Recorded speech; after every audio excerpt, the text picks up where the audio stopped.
Sports university కూడా రాబోతుంది.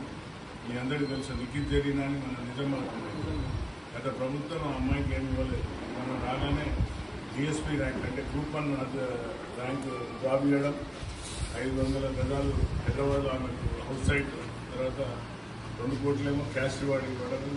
అలాగే నా దగ్గర దీప్తి చివాన్జీ తారాత్లే అమ్మాయి అంటే అవుటీ, ఆ అమ్మాయికి కూడా గ్రూప్ 2 అంటే ఎస్ఐ ఉద్యోగం, తర్వాత 1 కోటి రూపాయలు 500 గజాలు హన్మకొండలో నా ఏరియాలో ఇవ్వడం జరిగింది.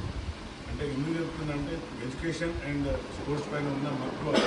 సీఎం గారు స్వతహాగా ఒక స్పోర్ట్స్ మ్యాన్ కాబట్టి, ఎడ్యుకేషనిస్ట్ కాబట్టి కొంచెం ఎడ్యుకేషన్ మీద ఎక్కువ కాన్సన్ట్రేట్ చేస్తున్నారు. మనం 55,000 ఉద్యోగాలు ఇచ్చినాం. దాన్ని గత ప్రభుత్వంలో ఒక పోలీస్ రిక్రూట్మెంట్ తప్ప ఏం జరగలేదు. నేను 2 దఫాలు కూడా పోలీస్